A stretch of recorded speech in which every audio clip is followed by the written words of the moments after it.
করতেছ বৌমা? আজকে এখানে বসে ভাবলাম আপনার কষ্ট করে আসতে হয় ঘরে রান্না দেখতে, তাই ভাবলাম এখানে বসে আপনাকে একদম বসে খেতে খেতে দিয়ে খেতে দেবো আর গল্প করবো। খেতে দেওয়ার গল্প করবা? তোমার সাথে আমার কি গল্প আছে বৌমা?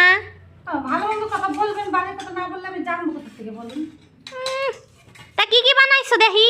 এই যে আসেন দেখেন, এই দেখেন আজকে তো আপনি বললেন বেশি কিছু বানাতে না, হ্যাঁ। তাই আমি রান্না করেছি এই যে বেগুনের একটা মশলা, আর এই যে ফুলকপি করেছি, আর দই আছে, আর ভাত। আজকে আর কিছু করিনি।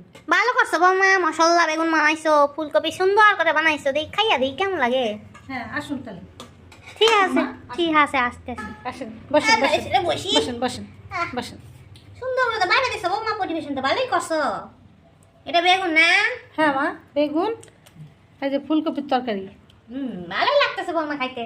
খান খান দেখি, খাইয়ে দেখি। খান। একটু হইয়া যাওয়ার পরে একটু শেষ পাতে একটু দই ভাত চিনি দিয়ে খাবো ভাবতেছি বৌমা। হ্যাঁ মা মতে খাবেন। হেভি লাগে বুঝেছো? হ্যাঁ ঠিক আছে। খাওয়া শুরু করি বৌমা। হ্যাঁ শুরু করেন। ঠিক আছে। ঠিক আছে।